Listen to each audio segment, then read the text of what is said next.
our primary role as wives is to be helpmeets to our husbands. God saw that it was not good for man to be alone, and He gave him a helper who is his wife. And so, your work, your responsibility, your role as a wife is to support your husband financially, physically, emotionally, psychologically, in all aspects of life. Because man could do a life alone, but God says that's not good. You need someone. You need a companion. In this video, I'm going to talk about supporting your husband financially in your home. And if you are a housewife, maybe you do not have what to do, or you just gotten married, you actually don't know what's next. This is gonna be very, very interesting for you. Please get your juice, sit down, and watch this video. You are welcome to my YouTube channel. If you are watching me for the very first time, my name is Asperia. I'm a very, very passionate family married person. I've been there for some good time, and I'm going to talk this out of experience and the things that I've had from fellow women, and I believe you're going to be encouraged. You are welcome. And so, as you are on your journey to supporting your husband financially, first of all, ask yourself, do I have a job? If you do not have a job, do you have a business? Do you have any form of income? I mean, do you have anything that earns you at least some little money? Now, when we talk about supporting our partners, we don't mean you have actually to give them 100%. At least there should be something you're supporting him with, at least in the area of finances. If he's paying school fees 100%, then you can buy requirements as a wife. If the child gets sick and is not around, as a wife, you should be in position to run to the hospital. You have transport. You can go and do some tests as he comes. That's what I mean. So, gone are days when women depended on men fully. It's not really working these days because life is getting expensive. You find the house rent is very expensive. You find the health is very expensive in case you fall sick or he falls sick, or children. You find school fees is very expensive. So at the end of the day, the man is hardworking, he's getting money, but he can save nothing because the expenses are really high. And it's because he's also handling things single-handedly. The Bible says two are better than one, because if one falls, another one can lift him up. And if they're in bed, they can be able to warm themselves. That's why you are a team. So as two people, you're supposed to help each other in finances, in building things, in doing things in your marriage. You're supposed to do them together, not single-handedly. Now, you could be having your husband, he loves you, he's doing everything and he's not complaining. That's okay. But like life is unpredictable. You find that sometimes our husbands really love us, they take care of us, but life comes in a time that they fall sick or they lose their jobs. And life starts to be hard because he's the only breadwinner in a home. There's nothing else to do. There's no starting point. So to avoid these things, we are going to learn in this video. Now, first of all, work on your mindset. Mindset is a very important thing in life. With a bad mindset, you cannot be successful. With a bad mindset, even if you get a lot of money, you cannot use it properly. With a bad mindset, you cannot go far, because it's just like a flat tire. You cannot go far in life with a really bad mindset. What do I mean? Now, you need to look at what do you believe in. Are you among the people who believe that a woman's money is her money, a man's money is their money? Are you among the people who believe that together we can achieve? Are you among the women that believe that I have to get my money and take it to my parents, my home, my husband can take care of us? Are you among the women that think that I have to have my private investments that my husband does not know about? But even when you are struggling at home to have food, you have your money, you are keeping it under your pants. You cannot bring it. You cannot actually help. All that is in a mindset. So, first of all, sit yourself down and ask yourself, what do I believe in? Is it biblically right for me as a wife to have money? You see my husband struggling and I can't support. Is it biblical right for me as a wife to take money to my parents because they educated me and I neglect my God given home? So I've been thinking a lot lately, and I have been reading a lot of books about mindset and decision making. And I discovered that so many times we are so down and behind because of the beliefs that we have. If you are a married person, you need to think like a married person. If you're single, you think like a single person. Some of the decisions that we make in marriage are making us to lag behind, and they are also making other people to go forward because they think differently. So work on your mindset. Getting rich or starting to have some money as a wife does not begin on starting a business, having capital. Games on your mindset. Okay, you're praying God to bless you and to have your job, but what is your attitude? Why are you asking God to bless you with money? So that when you get money, you use it to mock your husband, right? So that when you get money, you can now go and enrich your families, and then you forget your only home that God has given you. What is your attitude? Some of these attitudes are blocking our prayers from being answered by God. So you say, if I get money, my husband, I cannot give him. Now God says you have not because that you ask something that you should consume it upon your freshly lusts. There are so many things that God has denied us as women because He knows if He does this, it's gonna be costly. It's not going to be helpful. So your attitude, your mindset as a wife matters a lot in financial decisions. So think about it. What are you thinking in your mind? If God blessed you with money, or if God blessed you with a successful business venture, and you happen to be successful, what is the first thing that you're going to do? Are you going to support that man? Are you going to build together with your man? Or you're going to invest your money, become selfishly rich, live a luxurious lifestyle alone in your marriage? After thinking about your mindset, actually, you can actually change your mindset by reading some good books about mindset. Like there's a book I'm reading currently, and it's called The Power of Decision Making.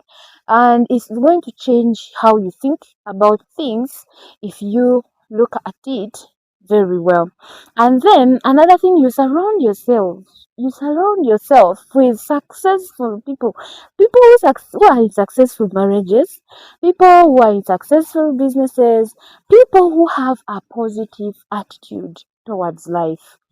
So many times the people that we work with, people that we chat with, the people that we surround ourselves with, they have a big percentage of change they put in our mindset. Can be negative, can also be positive. So look around you and see things that are influencing your decision making. Another thing, number two, now that you have worked on your mindset, look at what am I passionate about. If you're a housewife and you have no job, you actually do not know how to start, you don't know what to do, what is your passion? God has created us, everyone, with a unique gift. And that gift is going to help you to live in the purpose that He created you to be. He has put that unique talent inside you that if you discover, you use it, it can be very helpful in making life decisions and in making financial goals. So, what are you passionate about? Think about, okay, you could be having a degree in something, a diploma, a certificate in something, but sometimes you find that we went to school because our parents wanted us to. You studied something, but that's not what you're passionate about. And perhaps you've tried to look for jobs and you're not successful. So you've decided to just give up on life. But then you have forgotten that there is that unique thing in you that you can actually use to get money or to get a job or to get some form of income coming into your account. Think about, what are you passionate about? Are you passionate about farming like I? Are you passionate about bakery? Are you passionate about anything that can generate money? It starts with passion. It starts with the love, the deep love that you have. There is that intrinsic factor that comes from within. When you do something because you're passionate about it, don't fear to take a risk. That is why when I tell someone, you know what, I think you need to do farming, and someone says, I can't do farming. I will not blame that person because they are not passionate about it, and you cannot force them to do it. They try to do it, they will get bad results, and it will be a discouragement. They'll be like, put in my money, it was not good, because even the time they started, the passion wasn't there. So let's be very careful looking at what you're passionate about. Sit down and ask God, what did you create me to be? What is my passion? What do I love? How can I use it to fulfill my purpose that you created me for in this life? And God is going to help you make that decision. And then another thing that you should do, the third thing that you should do, than working on your mindset, looking at what you're passionate about. Number three, look at how do I start? Now, so many times we despise small beginnings. We feel like, for me, I'm a wife of this person. I can't just start a small chapat stall. Me, how are people going to see me? Me selling fruits and vegetables. I would rather sit home. See, that is also a mindset. So, do not minimize small beginnings. Discover your passion and say, how do I start? Even if you're going somewhere, you will have to start with a single step. You cannot wake up running. You will actually start with a single step, a second step, a third one, a fourth one, until the speed goes on increasing as you continue. Because now, after 5 steps, you are now sure that I'm heading this way. I know I'm going to reach. And so even when you're starting a business, you don't have to wake up and start big. Start small. Take a risk. When you discover your passion, you don't fear to take a risk because you know for sure you love this thing.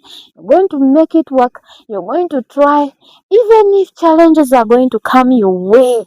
You're going to sit still and see them go because you are passionate about this particular business. So if you are there and you want to begin a business, I'd advise you don't look at, I need a capital of 100 million.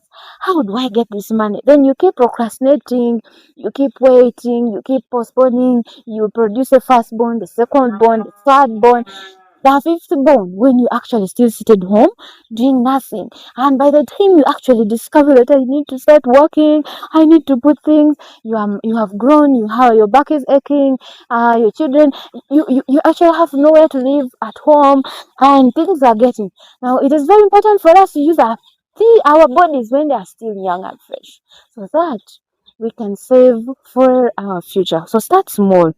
Discover your passion and say, okay, if I'm passionate about farming, how am I going to begin? Am I going to begin with a poultry farm? Okay, now that I will have made a decision to do a poultry farm, I think I need about 100 hens. Let me start. First of all, I'm at home. I can start small. If I'm in a rental and I do not have access to land or a poultry house, I can't do poultry. Okay, what do I do? Okay, I think I can start selling the eggs. I go and talk to the people who have eggs and they give me and I'll be able to sell. There is always something for everyone to do. But then start it small. When you start small, you're able to see, is this going to work? And if you're to pull out of it, you will pull it out of it and you will not have made a lot of mistakes and what? Losses. So, think through and start small. Another thing that I'm going to tell you, now that you have decided to start, be consistent. Be consistent. Okay, I used to run a business, and that was a grocery store where I used to sell beans to schools, and it was a wholesale shop. Really did well, and yeah, it helped me a lot. But then my consistency was really not so good. Sometimes I wouldn't put efforts to look for the beans, and sometimes in the seasons when the beans were scarce, that's when money would be so much. But because I had a feeling of I'm a woman, I can't go very far to look for them, it discouraged me, and the consistency was very small. And yeah, the business did not continue. But when I discovered something that I was passionate about, that is farming, I am very consistent. I am consistent on how I do my things because I know for sure this is what gives me money, this is what earns me. If someone gives me their project, their garden, I'm supposed to establish for them a very beautiful garden, very consistent. I have to check on them. I have to make sure I do the work diligently because it feeds me. So as you start something, be consistent. Challenges are going to come. Sometimes if you're doing, like for example, farming, like a time we had a lot of wind and everything. You see, the coffees, the bananas, all of them got broken. But because it was our passion, it was my passion, I loved it so much, I started again. Revamped the garden, gave more fertilizers, did, and prayerfully the garden came again.